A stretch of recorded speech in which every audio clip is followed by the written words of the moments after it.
சொல்லுங்க. இல்ல அதுதான் நம்ம மக்கள் தான் வருதுன்னு பார்த்துட்டு இப்போ யார் படிக்கிறது எல்லாரும் கன்ஃபியூஷனாக இப்போ படிக்கிறான் மகந்திர ஸ்டார்ட் பண்ணிடலாம். லைவ் மட்டும் வருதான்னு கொஞ்சம் செக் பண்ணுங்க. நான் ஸ்டார்ட் பண்ணிட்டேன். நம்ம இதுலேயே போன வேல்ட் போயிட்டு உள்ள போய் போங்க.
சார் இல்லை எனக்கு என்னன்னா எந்த சிஸ்டமில் அந்த ஆடியோ டெஸ்க்டாப் இருக்கு அந்த வால்யூம் கட் பண்ணுமா?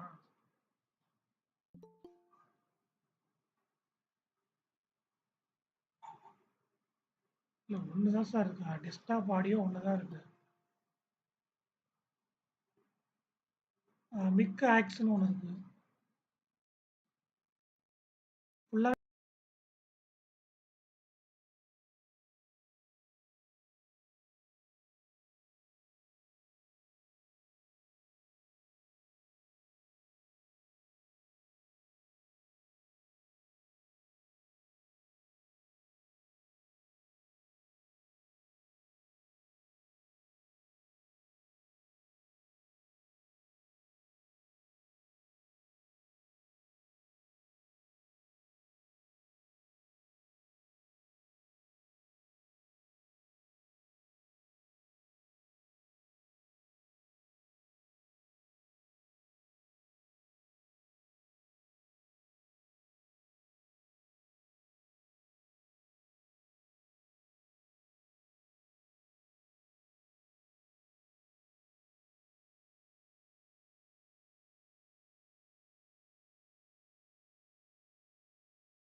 and presented more number of research articles in the various national and international conferences.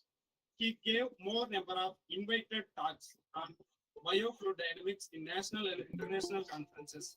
Also, he has conducted 2 international conferences and 6 workshops. He, he was honored by the institution for his excellency and contribution in various fields, Best Researcher Award and Best Teacher Award. We are very grateful to welcome you, sir, on this wonderful session of this online international faculty development program on current trends in applications of mathematics. Thank you, sir. Thank you. Thank you, sir. Am I audible, sir? Yes, sir. Audible, sir. Good morning to all of you, friends.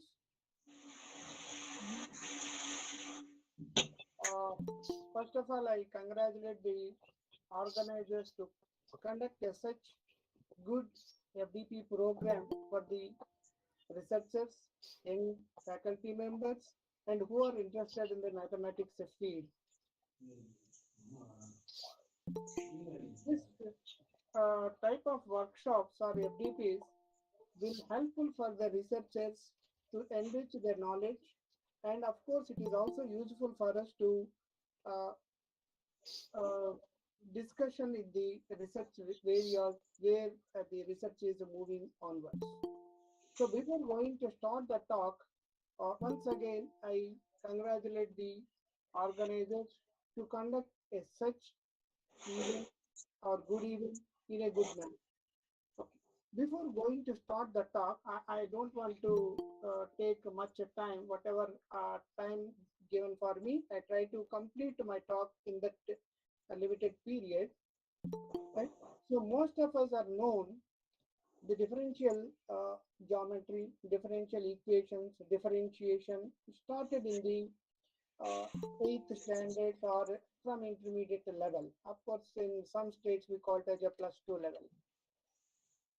So what is the use of this? If we ask any faculty member, any student in a classroom, why you read the differentiation, what the answer we are getting? Sometimes the teachers may be struck, or sometimes we may got students may got a doubt why we read it. When we were the student at the +2 level or at the undergraduate level, we are also having so many number of doubts where this mathematics is used, why I have to read this mathematics, right? Friends, when I am going to start the mathematical modeling on biofluid dynamics, just I will give a small clue or small example how the mathematics is used in the medical field. For that, I'm not using any PPT. Just for the sake of example, I'm taking the help of the digital board. Sometimes I'm using. Are you able to see the board? Please, can you give the answer for my question? Yes, sir. Right. Yes, sir. Suppose if some of students may ask in the classroom, what is the use of a differentiation? The differentiation, suppose if you ask the questions to your students, d by dx of x square or d by dx of x power n, d by dx of x power n, they can give the answer n into x power n minus 1. Now the question is why we are using, and there is a lot of ambiguity between the math and physics sometimes. Of course, not for the a broad view of mathematicians who have a good knowledge in that, but in the small kids, or if you take a +2 level student, they got a doubt. You see, if I take a physics person,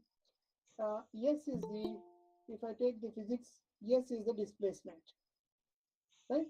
Displacement. Rate of change of displacement, ds by dt, rate of change of displacement, we call it as a velocity. All of you are agreed. Rate of change of velocity, we call it as acceleration, right? Rate of change of acceleration, then the question arises in the physics field. That means this acceleration I can written as a d square s by dt square. D cubed s by dt cube, there is no answer. Or sometimes we may give some definitions. But in mathematics, we can read up to d to the power of n y by dx power n dx power n. Now the students may got a doubt. Physics people are saying that after this there is no particular definitions or there is no use, but math people are saying that it is in use. Which is more comfortable? Where we are using the nth order differentiation. This is a small doubts arises in the minds of the people. Friends, this doubt is also arises when Euler is a student. But when Euler has a, because the second order differentiation is given by Newton, is a famous philosophist or mathematician and other things. But when nth order differentiation come into the picture, this is used in the rotation basis. That means especially in the computer science, we are using a lot of applications in the lots of applications of the nth order differentiation. So there I will come back to my question again. What is the use of differentiation? Differentiation is used to analyze the character of a function. Everybody is agreed. Suppose if I have a function f is a function. I have a function f. F is a function. What is the meaning of df by dt? Means I am analyzing the character of this function f for every second or minute or Excuse me, sir. Excuse me, sir. Not visible anything. Just only biofluid dynamics. Only one slide is available.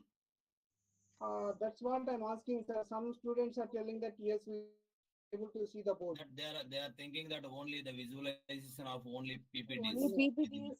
Yeah. PPTs I'm visible, going sir. to share the. I'm going to share Yes, this. sir. Yes, sir. Thank you, First sir. PPT only showing, not moving the slide. Sorry, I'm going to share the board now. I already shared it. Once again, I try to share it. No problem, sir.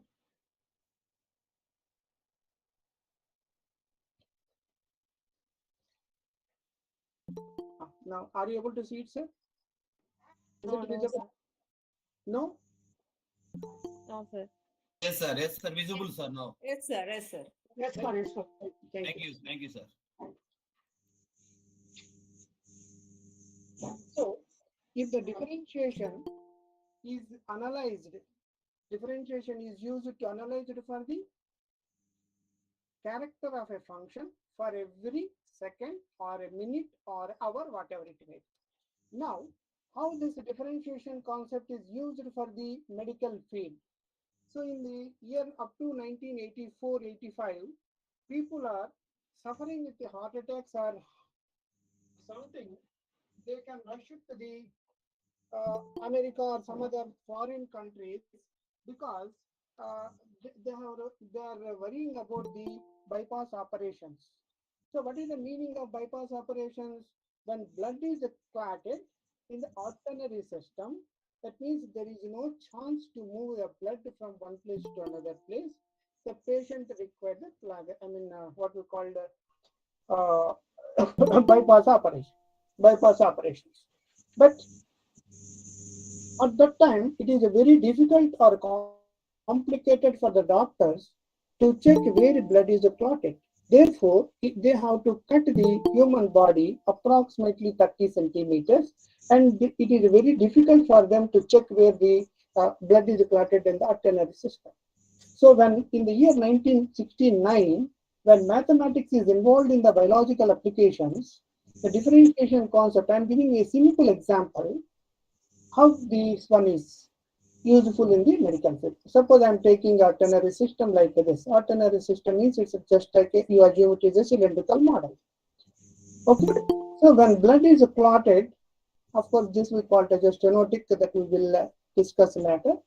If blood is clotted at this position, there is no chance for the blood to move.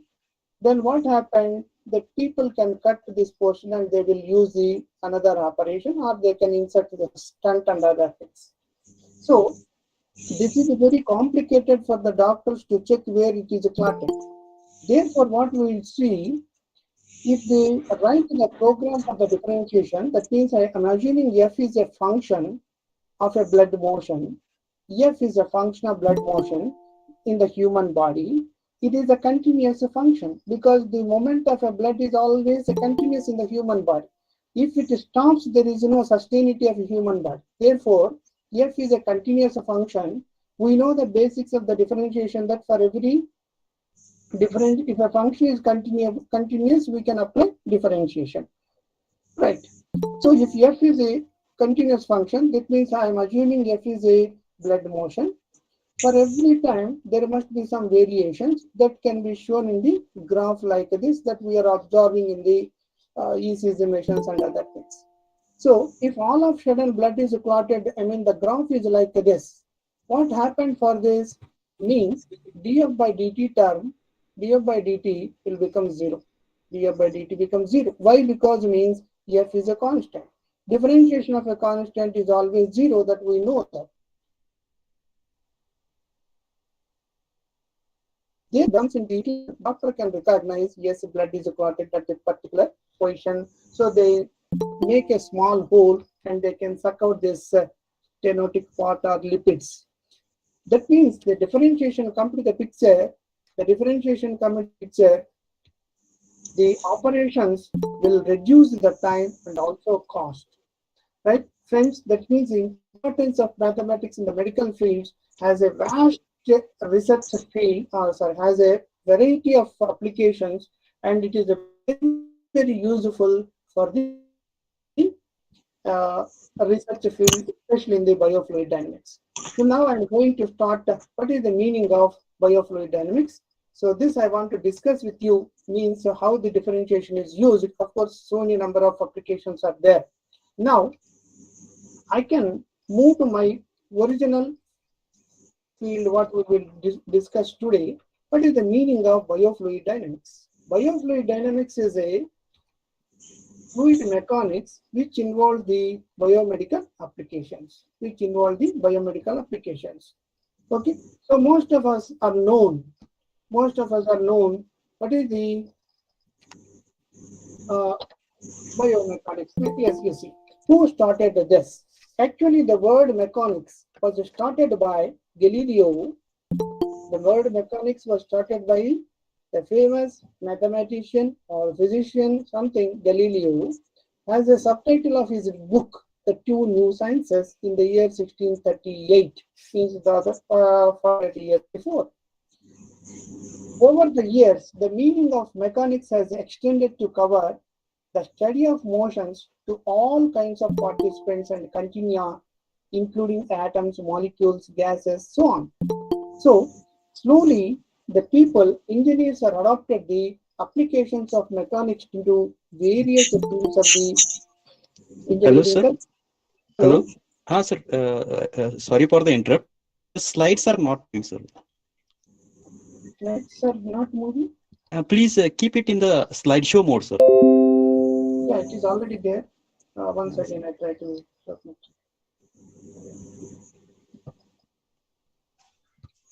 Is it in the? Are you able to see it now? Still not yet, sir. Yes, sir.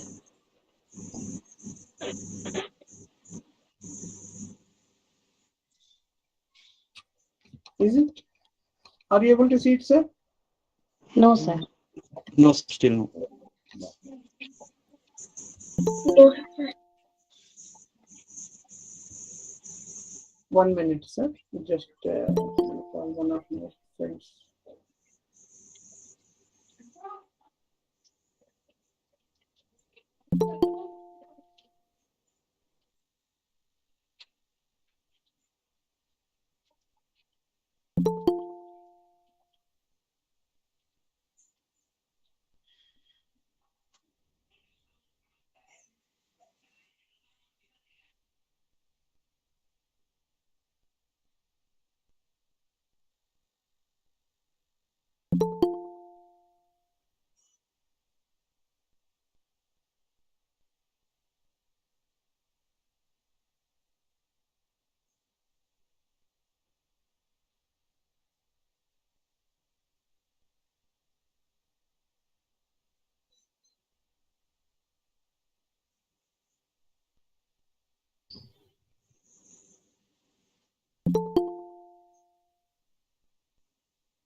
Hello, sir.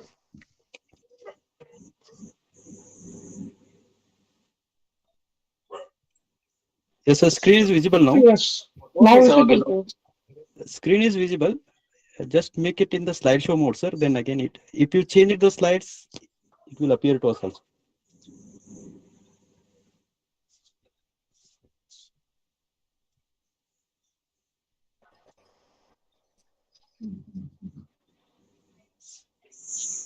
Yeah, I'm trying.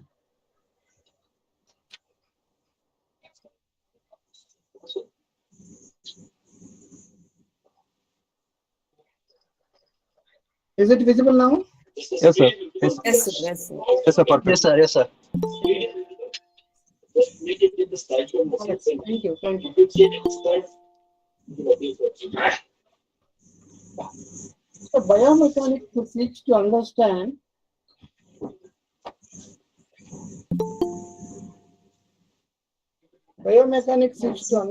the mechanics of the living systems. The motivation of the research in this area comes from the realization that physiology can no more be understood without biomechanics. And the aeroplane can without aerodynamics. Please mute yourselves. Suppose you see how it is useful for us. If you observe the flying motion of the birds, the aeroplanes can be introduced. Or if you see the functioning of the kidneys, we can apply it in the society. We will manufacture the dialysis machines. If you see the functioning of a heart, we can manufacture the heart pump, lungs, and other things. If you see the peristaltic motion in the throat or oesophagus, we will create a wonders in the society that lift irrigation projects and so on. Slowly we will recognize one by one. So these diagnosis surfaces, biomechanics help us to understand the normal function, predict the changes due to alternations, and propose the methods of artificial inventions and other things. So in general, biomechanics can be defined as the study of a human body and its components by the applications of principles of mechanics oriented in a sense to medical applications. That's what just now I mentioned. If you observe the bearings in the human body, the bearings in the human body is manufactured by the calcium which was created by the Almighty. But whatever bearings manufactured by the human in the mechanical laboratories, it works only 5 to maximum 6 years. So by the applied observing the phenomena of the blood flows or organ functioning in the human body, we will create the artificial things in the laboratories. Therefore, the fundamental assumption here is the world thinking and world of non-thinking is governed by the same laws of physics. Just now I mentioned kidneys functioning is as usual with the dialysis machine. But what is the difference between these two means the size of a dialysis machine is very, very long or very, very long comparing with the kidneys. So that's why always Almighty is great. Now, come to the introduction or history of a biomechanics. The origin of a biomechanics dates back to dawn the civilization. Aristotle is an ancient philosopher who was an eloquent speaker for the connection between the physics and study of the living things. So it was a very, very old mechanical engineering course in the 1000 years or 2000 years back. From that day onwards, people are observing the relation between the physics and biological systems. Slowly it will develop into a biomechanics and which will give the main applications in the engineering field. There are so many number of researchers or scientists gives the lot of inputs or they sacrifice their lives for the extension of the biomechanics field. Here I gave only very few members' names. Galileo, William Harvey, Descartes, Robert Boyle, Thomas Young, James Poiseuille, von Helmholtz, Adolf Fick, and other things. So here I will go to explain only 1-2 members. Galileo was a student of medicine before he became famous as a physicist. He showed that mathematics was the essential key to science without which nature cannot be properly understood. He discovered the constancy of period of pendulum and used the pendulum to measure the pulse rate of a people. He invented thermoscope and the first to design the microscope. The next means the contribution of a Galileo for the biomechanics is he invented the pendulum and thermoscope, microscope, etc. Now come to the William Harvey. He is very famous for the circulation of a blood. His book, till now his book is a very important role in the biomechanics field. What is his contribution? He gives the concept of circulation of the blood. He gives a small example. Every heartbeat ejects 75 ml of blood. So for every week means for every second, and for every minute, for every hour means for every hour 60 minutes, for every 60 minutes, for every minute 160 seconds. Therefore, if you calculate it, 270 liters per hour blood can be executed in the human body. Now the question arises in the mind of a William Harvey that where this blood is gone. But we know that the human body is having only 8 liters or 40 liters like that. There is no question of 270 liters. So what about the remaining blood, where it is going, where it is coming? Therefore, he identified or he will give a good phenomenon of the circulation of a blood. But at that time, he may not give an explanation about the capillaries. Because of these capillaries, this blood will come and go. Right? Next, come to the Descartes and other people. They are giving a lot of contributions to this one. The next one, Poiseuille, is also one of the famous persons or contributed a lot to the biomechanic field. Means he take the blood pressure in the aorta of a dog while he was a medical student.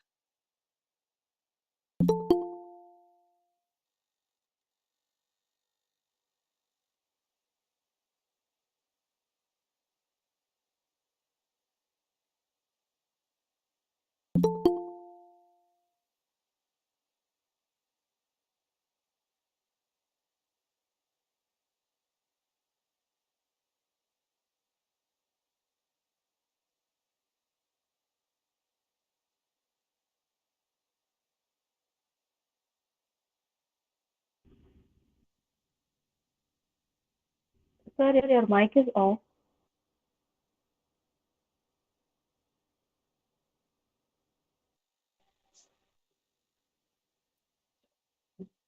Excuse me, sir, check your audio, sir.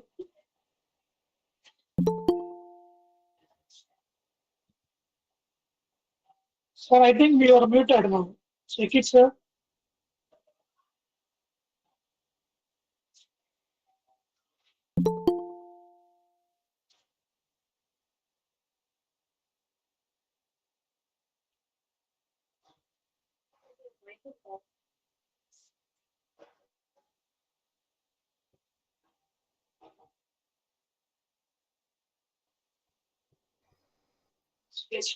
Am I audible now? Yes, sir. Yes, sir. Yes, sir. Yeah. I'm going. Yes. So you see that there is a lot of contributions from the biomechanics field. That William Harvey is one of the best person. Galileo, Descartes, Boyle, Thomas Young, Poiseuille. These are the people who are contributed a lot to the research field. Am I audible? Yes, sir. So, what is the contribution of a Galileo? Galileo is a medical student who was famous for the identification of a pendulum and microscope and other things. William Harvey is also given the concept of a circular blood flow. Please mute yourself, sir. Gives a lot of inconvenience for me. Hello, sir. Please mute the people who are speaking in mics. So William Harvey is gives the concept of a circular of a blood. So we are taking approximation that every hour 270 liters of blood can be circulated. Excuse me, organizers, please mute the people who are speaking in the mics. Gives a lot of inconvenience for me. So there is Sorry, sir. You continue. 270 liters of blood is coming for every hour. Now the question arises in the mind of William Harvey that where it comes, where it gone.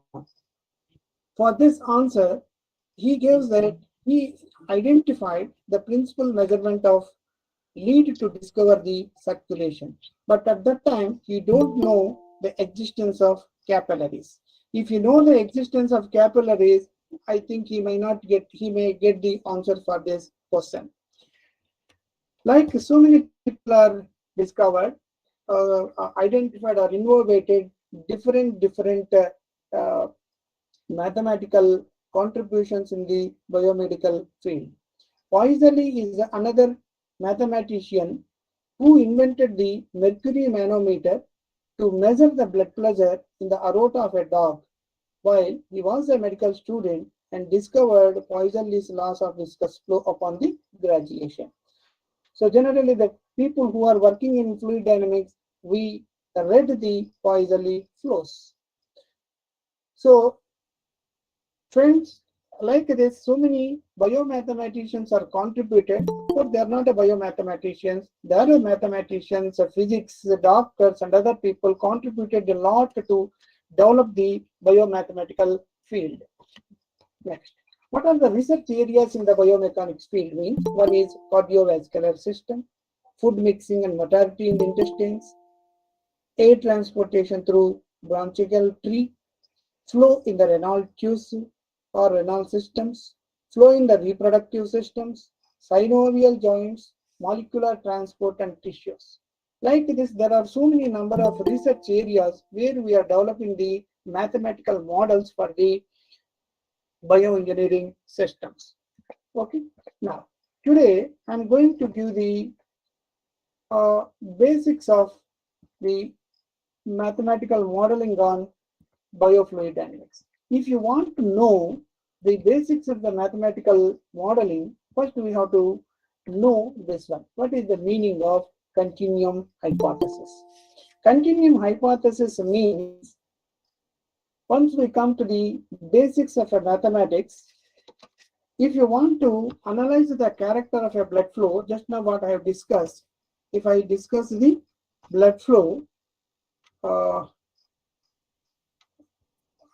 discuss the blood flow means if you apply the differentiation concept, means function should be continuous.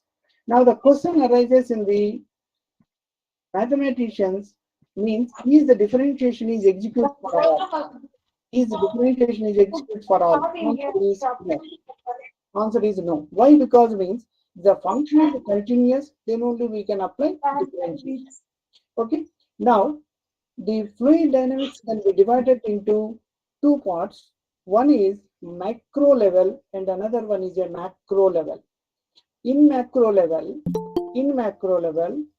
everything seems to be continuous. For example, if you take a pen seems to be continuous. Duster, chalk piece, or a board, whatever thing you are observing in the society, it seems to be a continuous function. But if you go for the micro level, means a molecular structure, according to Niels Bohr or Rutherford, some other physics persons, The molecules are made up of with electrons, neutrons, and protons. Neutrons and protons are located in the nucleus part, and electrons are revolving around the nucleus. Suppose if you take two molecules, there must be some gap between the nucleus to nucleus. So that is 10 to the power of minus 12 to 10 to the power of minus 13 centimeters. If you consider the distance, then what happened? There is no question of continuous. Means whatever thing you are observing, if you go for the micro level, micro level means at the molecular structural level, there should be some gap between the nucleus to nucleus. If you consider that nucleus distance, it is not a continuous. Then what about our general mathematics? Is the differentiation failed? The question arises in fluid dynamics. Therefore, we come to a approximation or hypothesis that any molecule can be infinitely subdivided, or the distance between the two molecules is neglected. Now what happens? Suppose if you increase the distance, or if you try to, if you try to decrease the distance between the two molecules, you have to give a high thermal powers. That means you are heated it by using 3000 degrees, 4000 degrees. The distance between the two molecules will come very small distance it moves. That will introduce the nanotechnology under that part. Therefore, if you want to start the fluid dynamics or biofluid dynamics, we must know the definition of a continuum hypothesis, right? So continuum hypothesis is an hypothesis which is assumed that there is no gap between the two molecules. In predict or in natural, yes, there is a gap, but we may not consider it. Or if you go for the textbook wise, it is indefinitely divided, means that there is no gap between the two molecules. Now come to the second one. You have to go for the physiological fluid dynamics. If you understand the terminology in the fluid dynamics, it means physiological fluid dynamics, then only we can get an idea to develop a mathematical modeling in the biological sciences or biofluid dynamics. What is the meaning of physiological fluids? I can give a clear explanation. Suppose if you go for a doctor has identified that you are suffering with a fever or something, immediately you suggested us that you please go to a blood or urine check and other things. By observing the blood reports or urine reports, then doctor can easily recognize what type of disease it is. That means what it indicates, there are some flows inside the human body. There are some flows in the human body. By observing the phenomena of the human bodies, we can easily recognize what type of disease you have, or whether disease is there or disease is not there. That means the fluids which flows inside the human organs is called as a physiological fluids. I think you can clearly understand the definition. Now we will see what is the definition written on the screen. Physiological fluid dynamics is concerned with the fluid flow within the organs and the relation between the fluid flow and physiological process. That means you say blood, chain, urine, and other things. Now, what about this? Why we are studying the physiological fluid dynamics means physiological fluid dynamics provides important insights, normal and pathological process, and design many bioengineering applications like artificial limbs, artificial kidneys, etc. So you must know what is the meaning of physiological fluids. Then I can move to the next definition. What about the aims and objectives of this presentation? The aim of this biomechanics is we have to find the relation between the biological systems and engineering systems, and both of them function more or less on the similar mechanical principles. I can explain. What is the duty of a kidney in the human body? It filters the dusty water in the human body, and it can throw it in the form of urine and other things. By observing this phenomena, the doctors has developed or engineers have developed a dialysis machine. dialysis machine. The same principles, whatever we are absorbing the human body, the same principles are absorbed in the dialysis machine. But what about the disadvantage of this? We may not insert the dialysis machine in the human body, right? Because the size of a dialysis machine is very, very large. Therefore, we feel that nature always provides excellent engineering systems which are more superior than the counterparts in this one. I can give one more example. You take a heart. It starts, heart functioning of a heart starts when the child is in the womb of a mother, right? And it continuously working. It continuously working up to 80 years approximately. If it stops, there is no sustainability of a human body. That means God or Almighty created a wonderful equipment which is working in the human body. By observing the phenomena of a human body, if you prepare the artificial heart and other things, they may not function this years. One more example, if you take the bearings, bearings are available in the human body at joint places without giving any sufferance and without giving any struggle for others, or you may not give any difference for them. It has to be worked continuously up to 60 years or 65 years. Till now, we may not prepare that type of bearings in the laboratory, especially in the mechanical laboratories. Therefore, what we read, both the mechanical functioning or the biological systems, both are working on the same principle, but my conclusion is always nature or Almighty has a more superior than the engineering systems existed by the present situation. Now, can the mathematicians can do this one? No. Is the engineers are do? No. So it is a collaborative work to develop a mathematical model. Therefore, to develop a artificial kidney, artificial limbs, artificial any human organ, it is the collaborative work of the scientists, engineers, biologists, physicists, and so many. So, to understand this, to understand this biological systems, we will design so many number of organs which are more useful for the sustainability of a human body. Finally, I come to the conclusion in this objective. Nature provides excellent engineering systems in the living beings which are far more superior and novel than their counterparts. Just now I mentioned so many number of examples. Hence, better understanding the biological systems may help us in sophisticating and existing of the engineering systems. Now here what we do in this presentation, I try to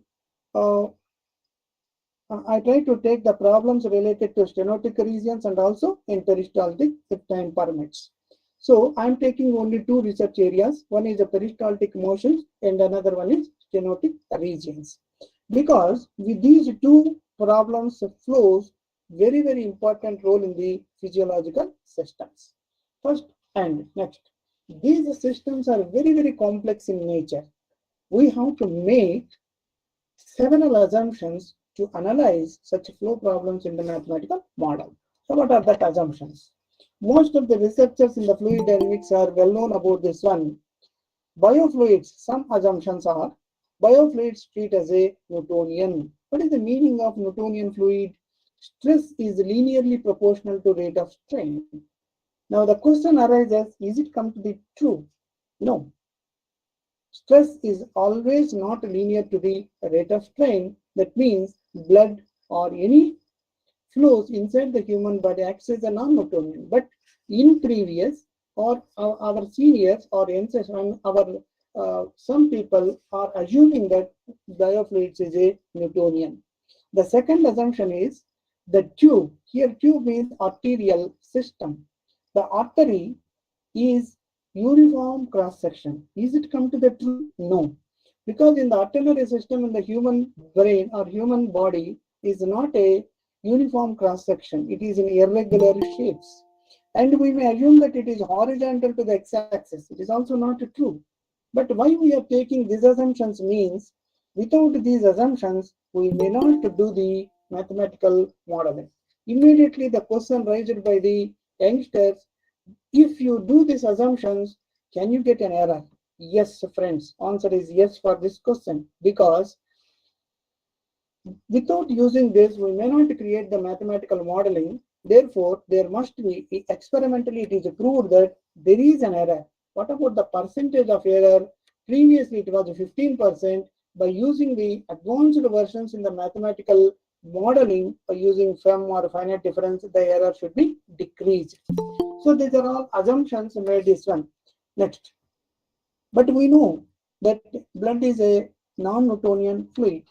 Why it is acts as a non-Newtonian fluid means it is already proved by Ida in the year 1972 experimentally that when blood flows in the small arteries, which is 0.9 mm diameter, blood acts as a non-Newtonian. So in present scenario, so many people are treated blood as a non-Newtonian. When blood is moving in the large arteries, it may act as a Newtonian. Anyhow, for the mathematical modeling, these are the some assumptions what we are doing. Next. Here, we have assumptions. After this, I will come to a problem of peristolysis. So if you want to prepare a mathematical model on the biofluids and the peristolysis, first we have to know what is the meaning of peristolysis. Until unless if you know the meaning of peristolysis, then only we can create a mathematical model for this. Now, come to this. Peristolysis is a mechanism by which fluid is transported through a distensible tube with the contraction or expansion or propagate progressively along its length. What is the meaning of this? We are observing the moment of an earthworm, which moves contract, expansion, contraction, expansion. Like that, the moment of earthworm is as usual with the peristolysis. So what is the meaning of peristolysis? Peristolysis is a fluid is transported through a distensible tube or a flexible tube with the contraction and expansions. So where we are observing this contractions means in the human body, you see, here I give some figures. If you take this is a oesophagus which is available at the human body. If you take a food from the mouth, it enters here, contraction, expansion, contraction, expansion, the food moves like this. So here you see in the second figure, if you take the food from this one, it moves in this tube, up to this, it is called as a oesophagus. In this oesophagus, the food is moved like a peristolysis moment, contraction, expansion, like this. Therefore, the food moves very slowly in this one. Now, what is the use of this? Why Almighty is created this one? What is the beauty of this peristaltic transportation? Suppose if you take a general mechanics principles, we know that the fluid moves from high pressure to low pressure or height to low wise. But in the human body, it is not true. If you take a milk from mouth and reverse your body, the milk may not come out from the mouth because of this peristaltic moment in the neck or at the neck. Right. And how the trees are sucking the water from the stem. So this is one more application of peristolysis. Like here you see, this is a photo which is collected from the MGM Medical College, where the peristolysis has took place in the digestive system. Here you see, this is a expansion, contraction, expansion. Like this, I am taking these figures. Of course, these are not my figures. This is my guide's figures. Right. Come to this. Peristolysis appears to be a main mechanism of the fluid transport in many physiological systems, such as a transport of urine through ureter. If it is not there, if this peristalsis moment is not there, then urine comes every time we will pass over. There is no question of gapping for the transportation of the urine. Therefore, God creates peristaltic motion for that. Because of this, we can stop sometime and we can execute the ureter. Food mixing, just now I explained, chain movement in the intestines, transport of spermatozoa in the duct efferents of male reproductive organs.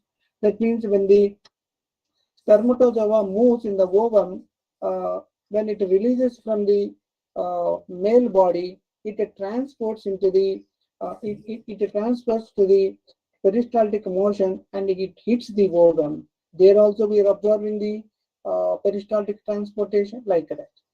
Now, by using this human body applications, what the use of society applications by the engineers.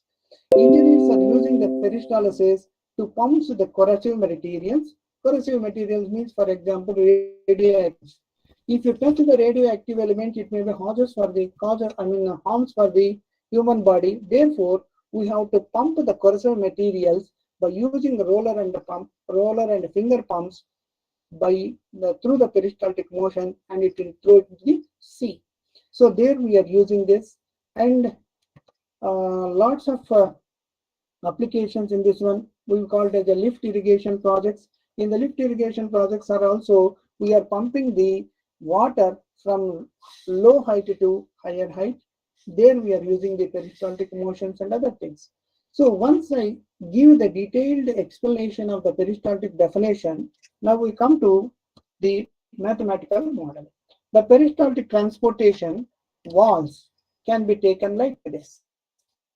We have taken like this. The peristaltic transportation wall can be assumed as b plus a into cos 2 pi by lambda into x minus c. What is the meaning of this? Why I have to take? For this, if I will explain this, you see, here the wall is moving in the sine curve or cos curve, contraction, expansion, like that. Therefore, I am taking cos value. Again, you may ask a question, why you are taking cos? Cos is a positive curve. That means the cos of minus a is equals to cos a, cos a is equals to cos a. Therefore, we can take, of course, if you take a sine also, you will get. Next, what about the lambda? Lambda is called as a wavelength. X minus ct, this is a transportation coordinate system. Of course, in the fluid dynamics, we have two types of transformations or two types of transformation, Euler's methods and Lagrangian methods. There we are raising this, I will explain later. So the peristaltic wall is liking this. Now these are the non-dimensional, after non-dimensionalization, the equations are like this. I'm not taking directly Navier-Stokes equations. After applying some conditions, we will get this one. Now, this is the equation of continuity.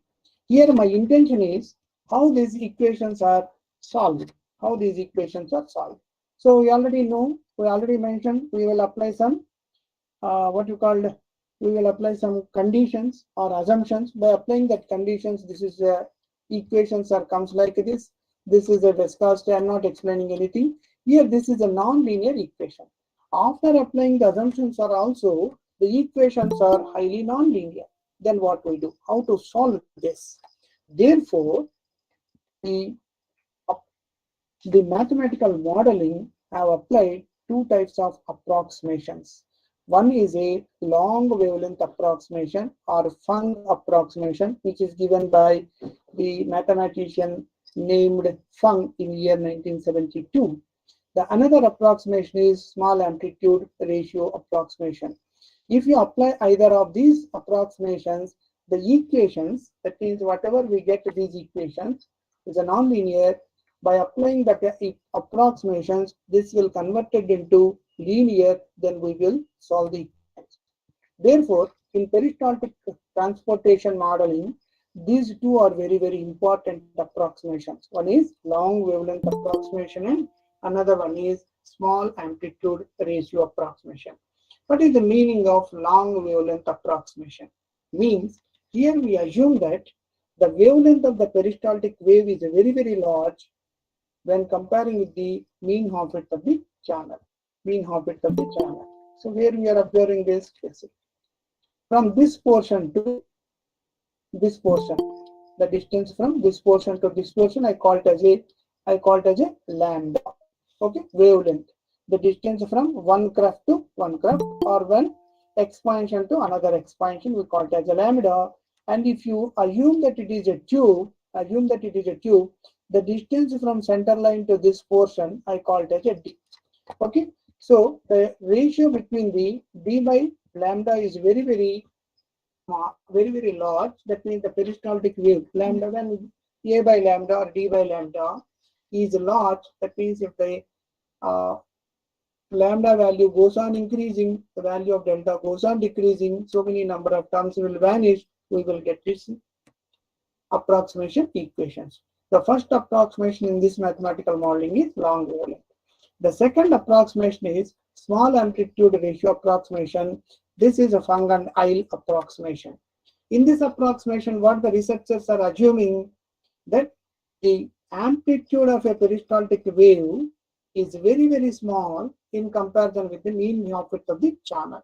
So here we will not consider the lambda value, here we are considering a by lambda, a by d. So by using this approximation also, we can solve the problems easily. Okay, this is the called as a approximations used in peristaltic transportations. Without using these approximations, it is highly complicated to solve the mathematical models. Now, come to the another word where the another research areas are there. The another research area is a stenosis. What is the meaning of stenosis? Stenosis is a term which is used for the abnormal and unnatural growth of the lumen in the arteries carrying blood from heart to various parts of the body. So, why the stenosis is formed? Just I will give 1-2 sentences explanation for this. If you observe our students' nature in the universities, people are rushed to the university. They went to the canteen first. They may not come to the classes. First, they enter into the canteens. There, they are taking a lot of junk food without any proper exercise. They are taking a lot of junk food and they entered into the classes. After that, also they are not doing any exercise. So, what happened? Slowly, the lipids has to be formulated at the walls of the arteries. So, this was observed by the people in the society that lots of lipids is formulated at the arterial system. So, with the first symptoms, when lipids are formed, what happened? You see this. Without any formulation, blood can move very easily. Suppose if the lipid, this is called as a lipid or flax. If the flax are formulated at this position, what happened? The normal blood flow is affected at this area. Am I right? Because if the height of the stenosis goes on increasing, this is called as a stenosis. Abnormal, unnatural growth in the lumen is called as a stenosis. So all of a sudden, the stenosis is inflamed and it obstructed the flow of blood. Therefore, this region is called as a stenotic region. If the stenosis goes on increasing, it purely obstructs the blood flow. It causes for the cardio diseases, sometimes cardiac arrest. Suppose if the same flax are formulated in the brain, we call it as a brain strokes. If the same phenomena is observed in the other parts of the human body, it may cause us for the errors. Therefore, understanding of the stenosis is also one of the important important research areas, which will also helpful for the people to understand what type of disease you have. So I'm taking the second mathematical modeling is stenosis. Friends, what is the meaning? Just now I explained. Stenosis is the term where abnormal, unnatural growth in the lumen of arteries carrying blood from the heart to various parts of the body. Okay, this is called as a stenosis. What about the effects of the stenosis? It caused mainly due to intravascular atherosclerotic flax. That's what I just now mentioned. If the flax goes on increasing, it obstructs the blood flow. Therefore, it leads to a hypertension, myocardial infarction, heart attacks, so many number of diseases available. So I clearly explained in this one. Now, to observe the flow phenomena in the stenotic region, what about the approximations taken in the mathematical modeling or biofluid dynamics? You see, the flux is formed not in a regular shape. It is called as a irregular shape. But if you want to solve, the mathematical problems in the stenotic region, what we are observing, means, or what is our assumption? We may assume that the stenosis is a mild stenosis, or it is formed in a regular shape. It is formed in a regular shape. That assumption is called as a mild stenosis approximation, and R by R naught value that I will explain. Here I will give one more figure. You see, if the stenosis is formed at the ternary system, you observe the remaining portion of the human body in the artery or in the heart, it becomes a blue. That means this is called as a muscle death, or a dead muscle tissue. So it will cause us to a severe heart attacks and other things. Therefore, the stenosis is also one of the important research areas in the biofluid dynamics. What about the first one? First one is a peristolysis. Second one is a stenosis. Third one is also there, but today I'm not discussing much about the third portion because I want to give the mathematical modeling for the stenotic and peristaltic flows. Therefore, the understanding of peristolysis will give a better knowledge to prevent the arterial diseases. According to the World Health Organization, the growth rate of heart diseases is approximately 31 millions. Every year it can go to a 6 to 7% hike. People are dying with the heart attacks. Therefore, it is one of the beautiful research areas to develop a mathematical model which will help the people or doctors to diagnose the diseases easily to prevent the heart attacks also. Now, what about the assumptions? Just now I mentioned in the figure that the stenosis is not in a regular shape, but we are assuming that the stenosis is always in a beautiful manner. It creates in this manner, but original it is not there. That's why, friends, in these mathematical models, some errors may be there. We may not count it, but we try to reduce the errors by using different techniques. This approximation is called as a mild stenosis approximation. Next. Now, what about the difference? R is the radius. R is the radius from the height of the stenosis to axis. This is the axis, means I take this middle axis is Z, and this is the R naught is the radius of the tube. R by R naught, the ratio from R to R naught, that means affected mild stenosis to axis or radius of the tube by radius of the normal tube is less than 1. That means it's a very less. That is the approximation what we are taking. Because of this approximation, so many number of non-linear terms will be removed. Next, I am second approximation is this will be expanded or this will be formed in a cosine model. That's what I am taking, cos of pi z by z naught. So R by R naught, the ratio of these two is always assume it as 1 minus delta by 2 times R naught. What is the delta? Delta means height of the stenosis from this portion. This height I mentioned here clearly. This is delta. Delta by 2 R naught into this. This is the geometry of this one. This approximation is called as a mild stenosis approximations. Now, suppose I am taking a equations. I'm not taking any model. Just I am taking the approximation of some equations. What type of equation I'm considering? Viscous fluid in a cylindrical tube. These are the equations. These are a very highly non-linear equations. To solve these non-linear equations, we may feel some difficulty. Therefore, I may use these two approximations. Delta by R naught is less than 1, or E into something. By using these two approximations, the equations are converted into this. Okay. So by applying these two approximations, therefore, in stenotic problems, we are using these two approximations. In peristolysis, we are using fungal approximation and fung approximations. The equations complicated equations can be converted in this one. That means dou P by dou R means there is no pressure gradient in the R directions, and this is equation of conservation of momentum, and these are the boundary conditions. So if you want to solve the problem, first you have to know the definition of a problem. That means that it is a peristaltic problem or a stenotic problem. You must get an idea about the peristalsis or stenotic regions. If it is a peristaltic motion, what type of approximation we are taking, it's another important. Next, if it is a stenotic problem, what type of approximations we are taking.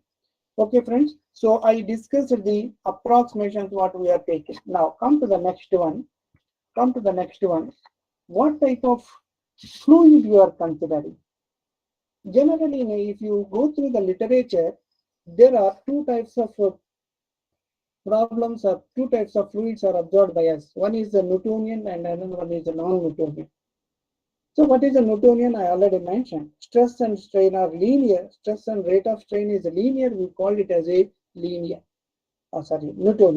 But if you come to a non-Newtonian, stress and strain rate of strain is not linear.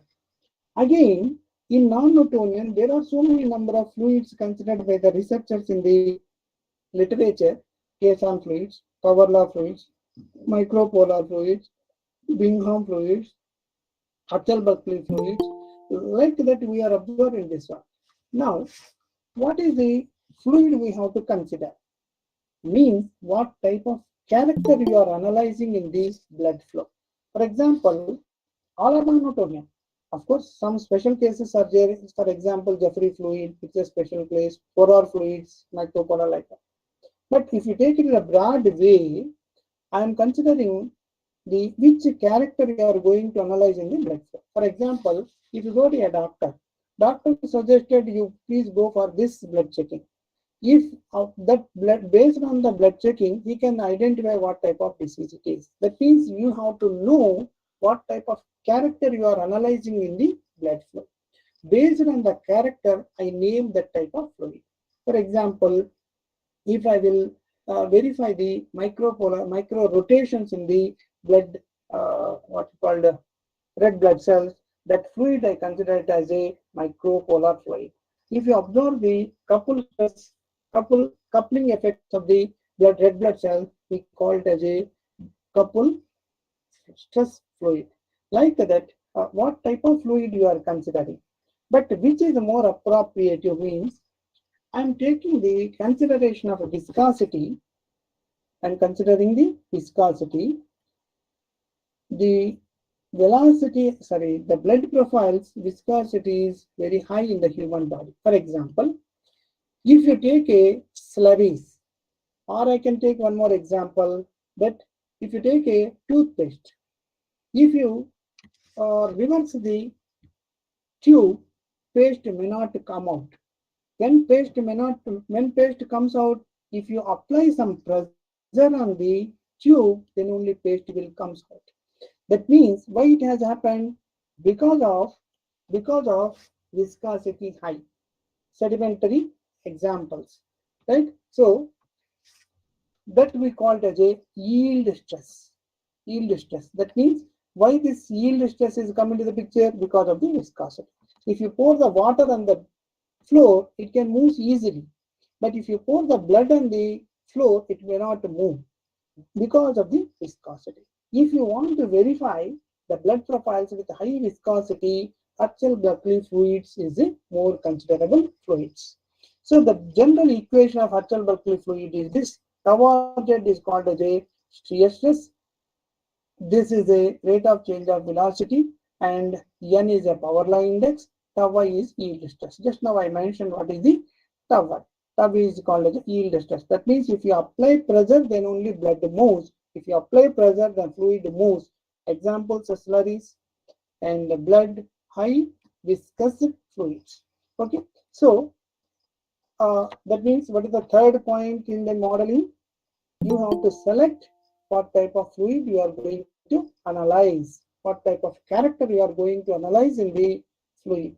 whether it may be a couple stress or micropolar, HV fluid, and other things. And what is the beauty of this? If I consider the value n is a n is 1, tau y is 0, this becomes a Newtonian. And other thing, that means if you observe this one, you see, if tau y is 0, n is 1, if tau y is 0, n is 1, this becomes a Newtonian fluid. Come to the next one. Tau y is 0, means there is no yield stress, and n is other than 1, maybe 2, maybe 3, like that, it is called as a power law fluid. If tau y is a finite value, tau y is a finite value, and n is 1, this is called as a Bingham fluid. That means, friends, if you observe the phenomena, or if you consider the blood is a Berkeley fluid, we can verify 3 properties simultaneously. Okay, so I think you understand what type of steps we are going to take creating a mathematical model of the biofluid dynamics. Now we will take a small problem.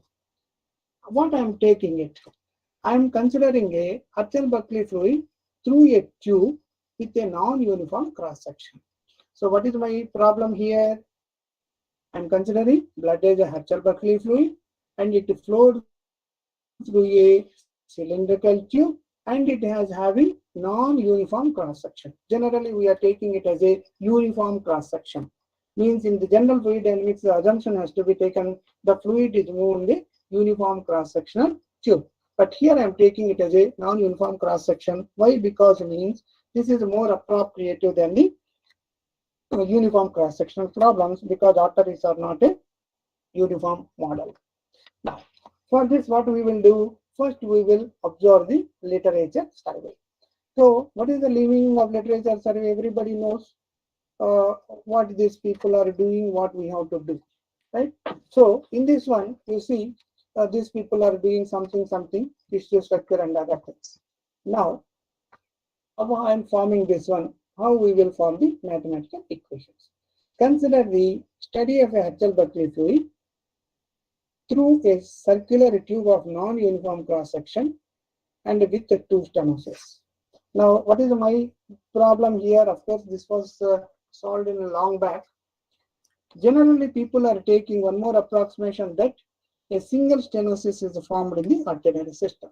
But if you come to a originality, single stenosis may not be formed. There must be multiple stenosis is formed.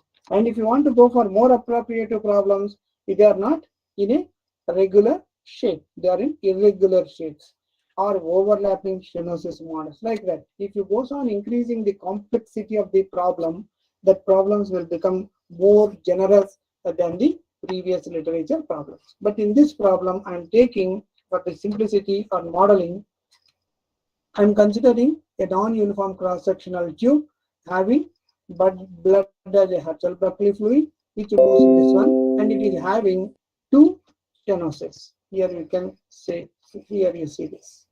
This is a tube which is a varying in cross-section, not in a cylindrical model, right? So the fluid is a, what type of fluid is moves in this tube? I am assuming it as a Berkeley fluid. If the Berkeley fluid is moved there must be some core region. Okay.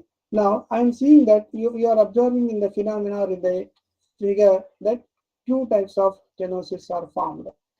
Of course, actually this is also not more appropriate. I may take some approximation. So number of stenosis is formed. I am taking 2 stenosis is formed like this. This is a R0 value. This is a R of Z. This is a delta 1. This is delta 2.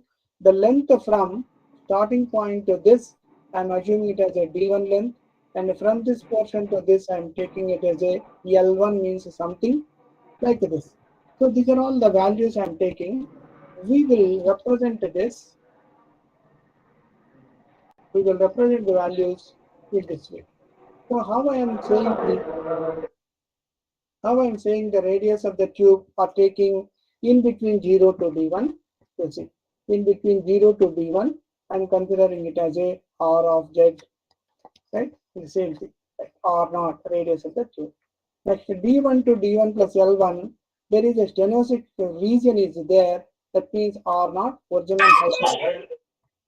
original height of the problem, R0 minus this height. This what I'm taking. This is R0 minus delta 1 by 2 into something. Like this, I am taking the H value, that means the radius of the tube variations along the entire tube. This is a very important for us. So how we are formulating this one? Come to the last one, R star jet. How the R star jet is formed? Because you see here from this portion onwards, the tube is enormously goes on increasing or decreasing like that. This is an irregular shape which can be written as R star jet. So R star jet, how can I define this? R star jet means something into beta values. Now, so what I am taking, how I am taking the modeling? First, I am taking a cylindrical tube which is not a uniform cross section, and the blood is treated as a actual Berkeley fluid, and these are all the physical phenomena where height of the stenosis is represented delta 1, delta 2, L1, L2, something I mentioned. Now, if you want to map the modeling, means modeling is nothing but a Navier-Stokes equations has to be formulated. That means we have to observe the flow phenomena in the tube. Here tube is arterial systems.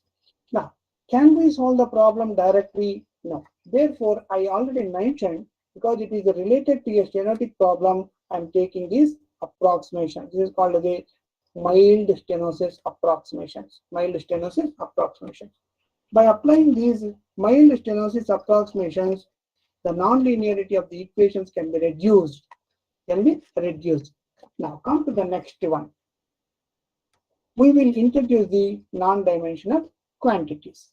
Most of the people are known what is the meaning of non-dimensionation. We will remove the dimensional, then it can be implemented for n dimensional figures or no dimensions. Therefore, non-dimensionation quantities are also very important to create a mathematical model on biofluids or any fluid mathematical problems. So after applying this non-dimensionalization, my equations are converted in this way. So pressure gradient dou P by dou Z, here Z is, I'm taking it as a Z direction or a direction because it is cylindrical polar coordinate system r comma theta comma Z, and we assume that it is independent of theta, so it can be converted into two-dimensional problem, 1 by r into dou by dou r of r into tau Z is equals to this. Now, come to this. This is my Berkeley equation, tau r Z. So this tau r Z, instead of tau r Z, I can substitute this term. This is the boundary condition. What is this boundary condition? When the yield stress, dominating the shear stress, that means the velocity is 0. Tau r Z becomes 0 when there is no moment. Rate of change of velocity is 0 when the rate of shear stress becomes yield stress. If you apply some pressure, then only it moves. That's the way the boundary conditions can be considered. Here I am taking W is the velocity, P is a pressure gradient, N is a power law index, tau naught is the yield stress, and other things. Okay. Now, tau is a finite when r is equal to 0. This is another boundary or regular boundary condition. What is the tau naught? Tau means shear stress. W is also 0 at r is equal to h. That means you take that value. Here, when the fluid moves at nearer to the value, nearer to the wall, we may assume that the velocity of the fluid and the velocity of the solid particle equal, that we call it as a no slip condition. So that is a boundary conditions what we are taking. Now, I know the boundary conditions, I know the equations, and I applied already some approximations. The equations are known. Now the question is how we can solve this. So friends, there are so many number of methods followed by the researchers to solve the problem. Generally, the people are preferring analytical methods. If analytical method is not able to solve, or if you feel difficulty, therefore we can go for the finite difference scheme or finite volume methods or other methods. Okay. So in the old literature, that means if you go for 1980, 1990s, people are using special functions and other things. But in analytical methods are also so many number of semi-analytical methods are come into existence, like perturbation methods, homotopy, analytic methods, homotopy perturbation methods, and so on. Then the researcher has to select which method is more appropriate for his problem. By applying the method you solve the boundary conditions. You solve the equations by using the boundary conditions, by using analytical or finite difference or finite volume and other things. We may get the value of W. Now, after getting this velocity, of course, here I am solving this directly by using analytical method. I'm getting the solutions is like this. This is a plug flow region. This is called as a volume flow rate. That means the velocity, flux in the plug flow region and other things. So Q can be calculated by using 2 times R naught to H, W into R. So this is nothing but a 2 pi R model plus something, the flow in the plug flow region plus flow in the arterial wall. Now, after calculating the Q's and the pressure gradient, we will try to draw the graphs. Here again, we can use so many number of methods. One is Mappls, MATLAB, Mathematica, C language, whatever it may be. Okay, so if you feel comfortable in any others, of course, I am using Mathematica because it is very easy for us to apply the mathematical for the graphs. Now, after writing this one, you try to draw the graph. You try to draw the graphs like this. Now, in this one, what we are observing, this delta 1 can be taken. This delta 1 can be taken on the x-axis. This resistance to the flow, or we call it as impedance on y-axis. What is the values? Power law indexes goes on increasing or decreasing. That means I am seeing the variations in the power law index. What I am observing means when lambda means height of the stenosis goes on increasing, the resistance to the flow goes on increasing. This is accurate result, and it is a very common sense point. When the height of the stenosis goes on increasing, automatically the restriction or resistance from the stenotic region goes on increasing. It indicates that yes, I am getting some corrections, some correct problems. Like this, I am verifying or I am analyzing the flow phenomena for different values. Here I am taking what happened. I am taking this for delta 1, means the first stenotic. Second one I am taking for delta 2. Now come to this. Hello. Come to this, we will verify for various parameters, and you can represent the results by analyzing the graph in a physics mode. Most of the mathematicians, what we are doing, you see, when delta 2 goes on increasing, tau r increases. Who bothered about it? Nobody bothers nowadays. We have to clearly write what is the physics in it. That means when height of the stenosis goes on increasing, the rate of shear stress goes on increasing. Why? Because means when the height increases, automatically the frictional values goes on increasing. If you write in the physical sense, it is a more appropriate for the mathematical modeling. Sir, if you have any doubts, I can try to clarify. If you permit me, I can present one more model because now the time is already 12:22. So, any participants or any people have any doubts regarding this? Any doubts? Any doubts, sir? Hello, friends.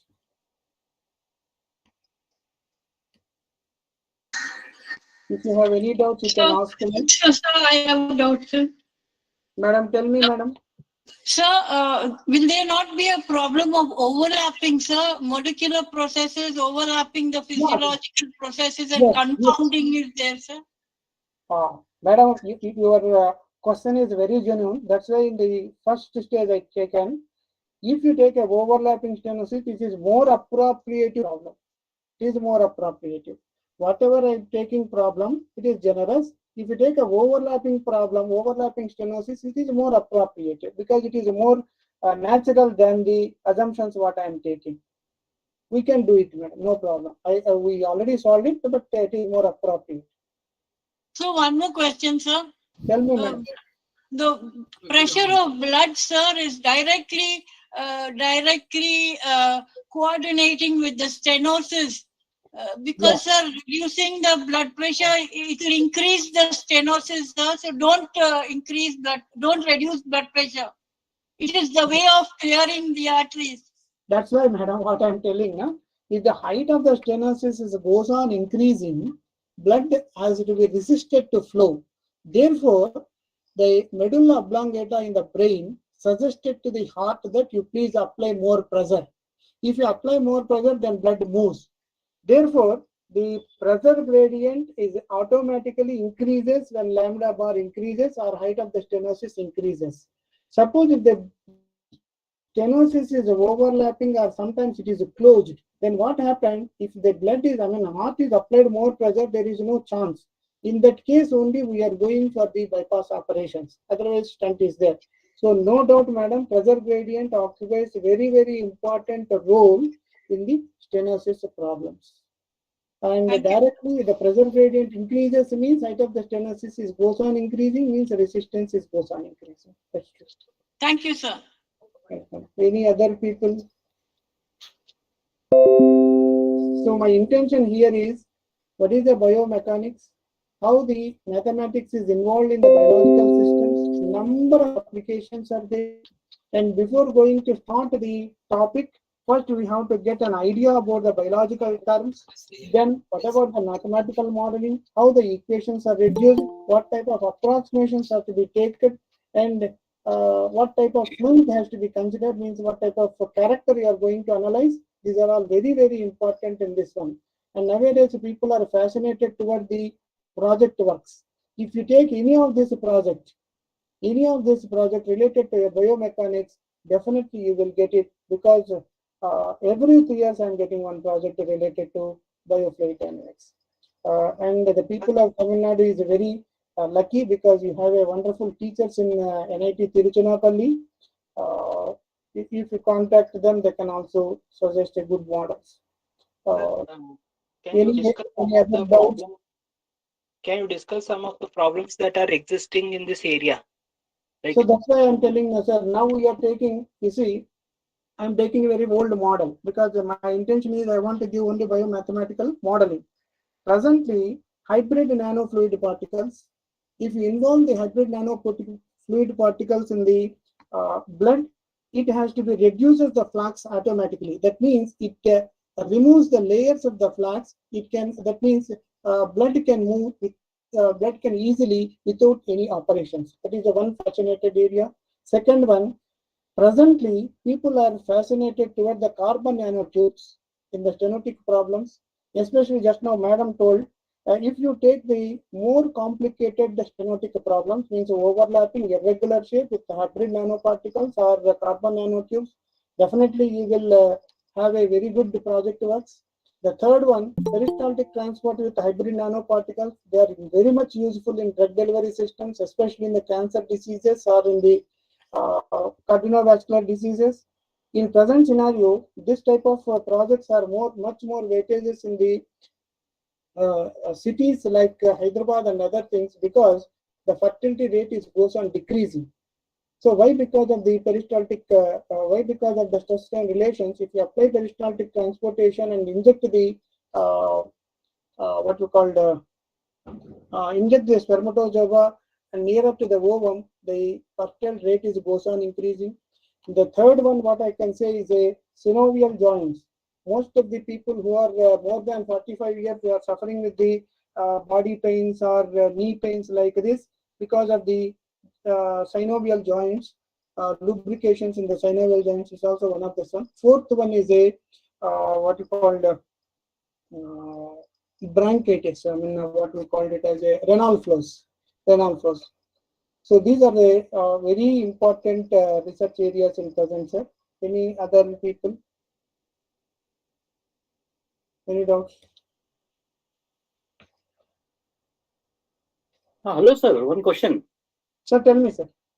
Sir, can you trace the path of the fluid particles? Paths of the fluid particles. Paths of the? Paths. How they are fluid particles they are moving. Can you trace? Viscous. Whenever the viscous fluid is flowing. Yes, sir. Can you trace that path? Till now we are not concentrating, sir, but we are giving the medicine, drug nano medicines through injections only, sir. Okay. Because okay. Thank you, sir. Thank you. Because in one more question, sir. Tell me, madam. Sir, the triglycerides, HDL, LDL, they are also playing a very important role in the stenosis process, sir. They should not be reduced. No, LDL, HDL. LDL, HDL, I have not much idea about that, madam.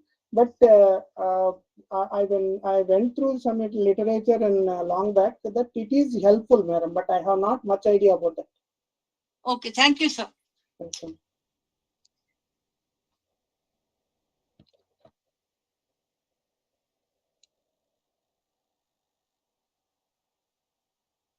Shall I conclude, sir? So I think I completed in the stipulated time given for me. Yes, sir. Yes, sir. Madhumita?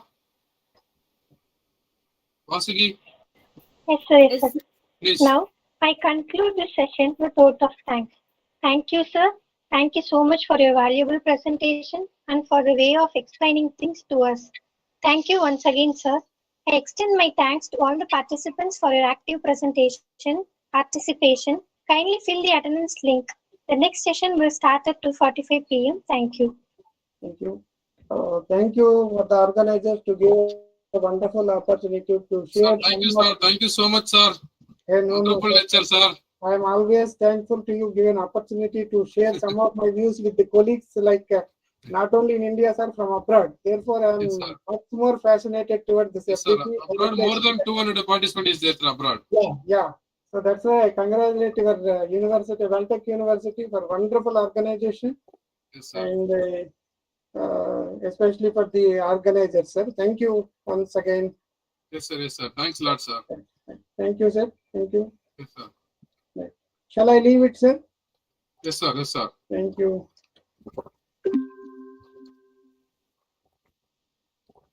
Video call பண்ணியா?